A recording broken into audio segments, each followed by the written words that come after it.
We are trendsetters, we are the pacemakers, we are visionaries, we are leaders. Maybe not on the table, but when it comes to being a sheep around fantasy rugby, you won't find any of them around here. And that is why it is going to be no max for us of the Damien variety especially. We are going to just stick with the cheese. Thank you very much.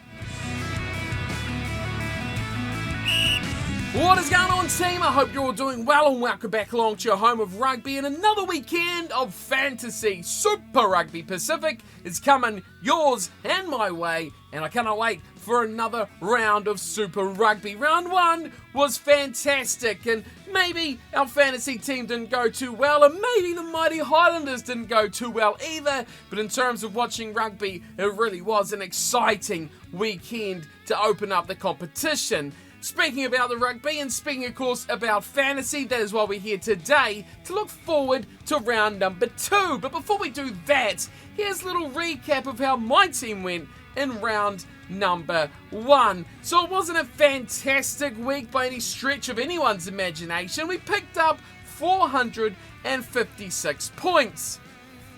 The less we talk about, probably the better. But here's a little look at my team and how they performed. A few players did better than I expected.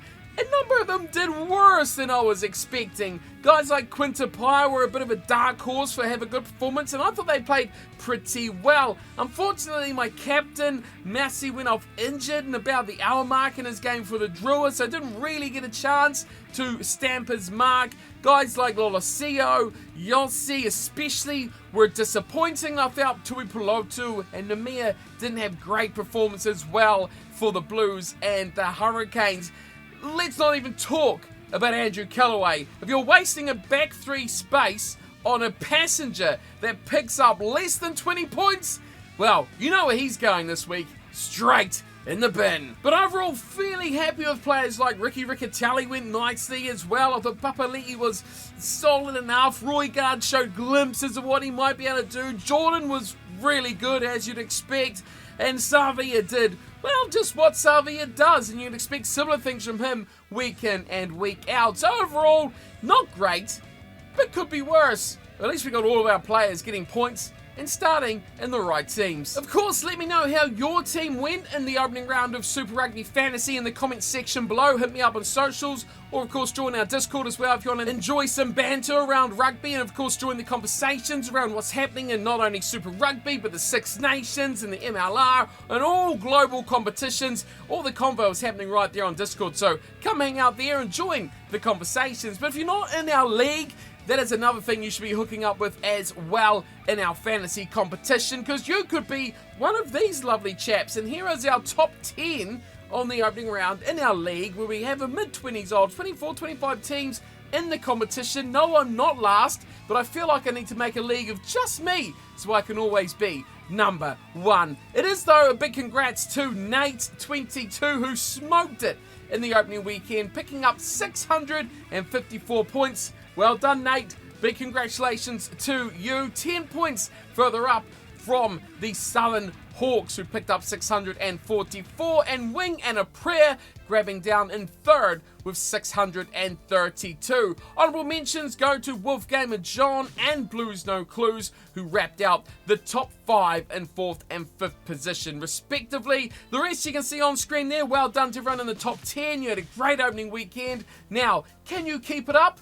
Let's take a look at round 2 and see what we've got to look forward to. So taking a look at the fixtures this weekend, of course we've got 5 games coming your way once more. 2 games on Friday night for here in New Zealand and 3 on the Saturday evening, starting very early on the Saturday as well, which is, well, not so bad if you're not working, but alas, it's a good day rugby nonetheless. Friday evening starts with, I think, what's becoming a bit of a, well, lining up to be a very exciting matchup. Chiefs versus Crusaders. If you told me that a week ago, I would have gone, nah, not much in this one, but the Crusaders very impressive in the opening round. They are on the road though. Chiefs back at home for the first time this season. That's the opening game of the round. Then we've got the Reds in their first game of the season. We're not seeing the Reds, of course, had the bye in round number 1. They had their first game at home against Moana Pacifica, who had a tough but ultimately a game they could have won in round number 1. On to Saturday, Hurricanes will host the Drua on the road, you know the story there. The Highlanders at home against the Blues. I think that might be a bit of a cracker of a matchup with how those two teams played in round number 1. And then finally the Brumbies will finish things off against the Western Force to complete round 2. So with that in mind, where are you looking to pick players this weekend? For me, I'm liking the Reds, I'm liking the Hurricanes, and I'm quite liking the Brumbies as well. All at home, all against, dare we say it, weaker opposition. That's where I'm going to look to pick up some key players. So let's take a look at my team for round 2 of Super Rugby Pacific Fantasy. Alright team, so it's time to hold on to your nuts because things are getting business-like once more. Round 2. Here we go. Front row, make no mistake. We've kept what's worked, we've taken a second risk on a player, and we've brought in a newcomer into the team. Sides were announced last night / this morning for most of the rounds, so if you're looking mid to late week to get that fantasy team absolutely nailed down, now's what you got. Okay, front row, Brumbies, James Slipper, the veteran. Does he score tries? No. But he wins scrums, surely that's worth a shout in this team. I'm keeping Ricky Riccatelli. He got me good points, and because they don't have an experienced replacement with Eklund injured, like we saw in round 1, he played if not the whole game of their opening fixture. So I'm picking we're going to get a good piece of rugby out of Riccatelli again this week, and a good performance could back up when he plays the Highlanders as well. So Slipper's playing the Force, Riccatelli's playing the Highlanders. Numia did not do good things for me in the opening round, yet I'm keeping him in the team. Why? They're playing the Drua on the road, a good prop. They should win their scrums. He did get a lot of good go-forward meters in the opening game for the Hurricanes against those Crusaders. Hopefully this weekend he can turn that up a notch and get maybe a little more points out of it as well. We'll move into the second row where we've got another Brumby and another we've kept on. So Patrick Tuipulotu, I'm keeping in the team. Why? He's playing the Highlanders. Now, the Highlanders typically are a team the Blues do bully. Hence, Riccatelli, hence Tuipulotu. I think those two guys could have good games if the Blues nail their bully ball tactic that they used last year and had really good success with it as well. Partnering up with him is a man from the Brumbies again, playing the Western Force. Sure, they're not super weak like they used to be, but I feel like the Brumbies, especially in the pack, should get some good dominance here, and Nick Frost going alongside Tuipulotu should be a nice little partnership in that midfield. Further on down the back row, here you go, brace yourselves. Artie Salvia keeping a spot in the side. Artie's just a guy who gets points. It doesn't matter how good or bad he plays, he's going to have a certain level where he's always going to have a half-decent performance, and if he goes bananas and bonkers and absolute haywire, well, you can cash in with a lot of good points from Artie. In the back row alongside with him, we've changed, well, everything up. No Yossi in this team now, no Papali'i because he's too expensive, so instead, we've brought in just players from the Reds, because the Reds have an incredibly good team.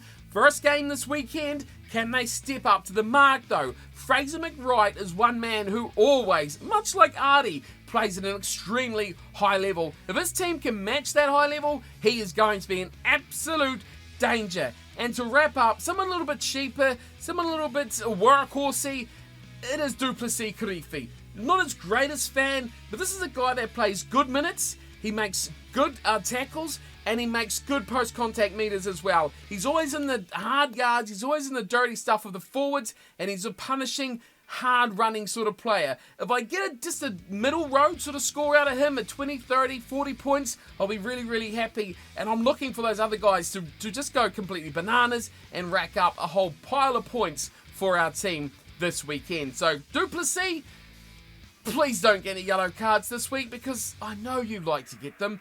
Just keep them out of your game, please. We'll move our way into the back line where, yeah, a lot of this has changed. If not, pretty much everything bar a couple of players has changed in this back line. Cam Roygaard, one of the rare ones to stay. We're sticking with Cam. He is going to stay in the number 9 jumper, and he's got a new partner, like I said at the start.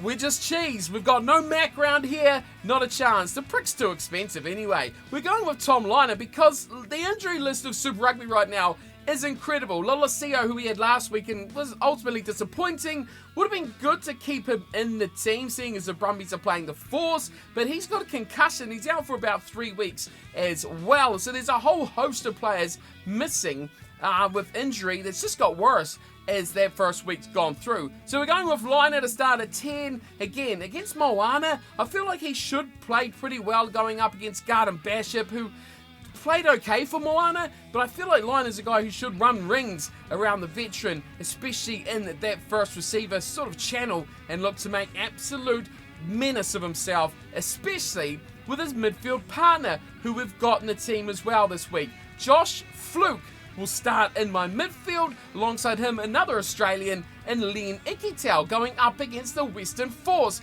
You know what I'm going with here? Look at this backline so far. Opponents are the Drua, Moana, and the Force.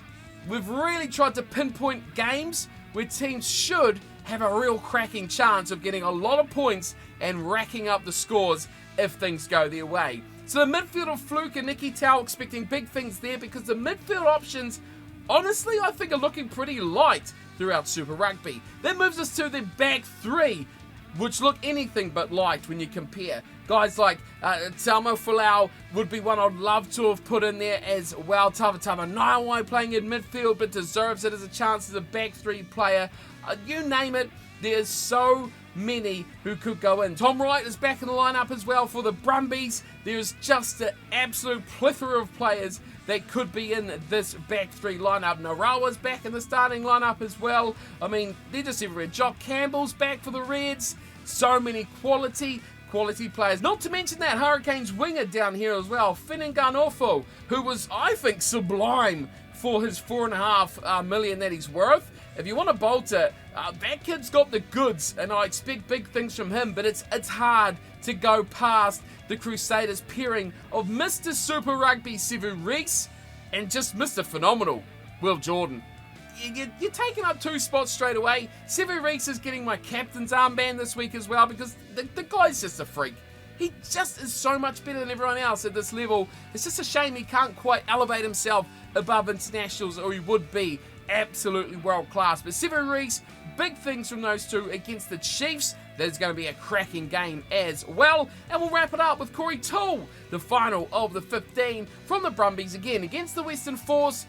Big points on offer here for the Brumby. But again, when you look at it, Hurricanes outside backs with a chance, Reds outside backs with a chance to score lots of points as well. So you've got lots of options when it comes to that outside back three. So there you do have it, my team for round 2 of Super Rugby Pacific Fantasy. What is your team like? Let me know in the comment section below. Again, join Discord, join the conversation. There's a lot of guys in there. We talk about rugby all the time and other topics as well. But come and have a bit of a banter, talk about your fantasy team, talk about rugby going on around the globe as well, and come and just hang out and join some like-minded people and have a bit of fun as well. It's a good place to chat and get along with some people in there as well. So come join Discord. It is in the description, and of course join the league. You've got to make sure you're in there, or your bragging rights, well, they just don't count. So make sure you join up. Thanks for tuning in and watching. Hope you're enjoying Super Rugby so far, and may your fantasy weekend go very well, but not as good as mine. Please, just give me a chance to catch up, alright? I'll see you all next week. Round 3 loading. Enjoy the rugby this weekend, team,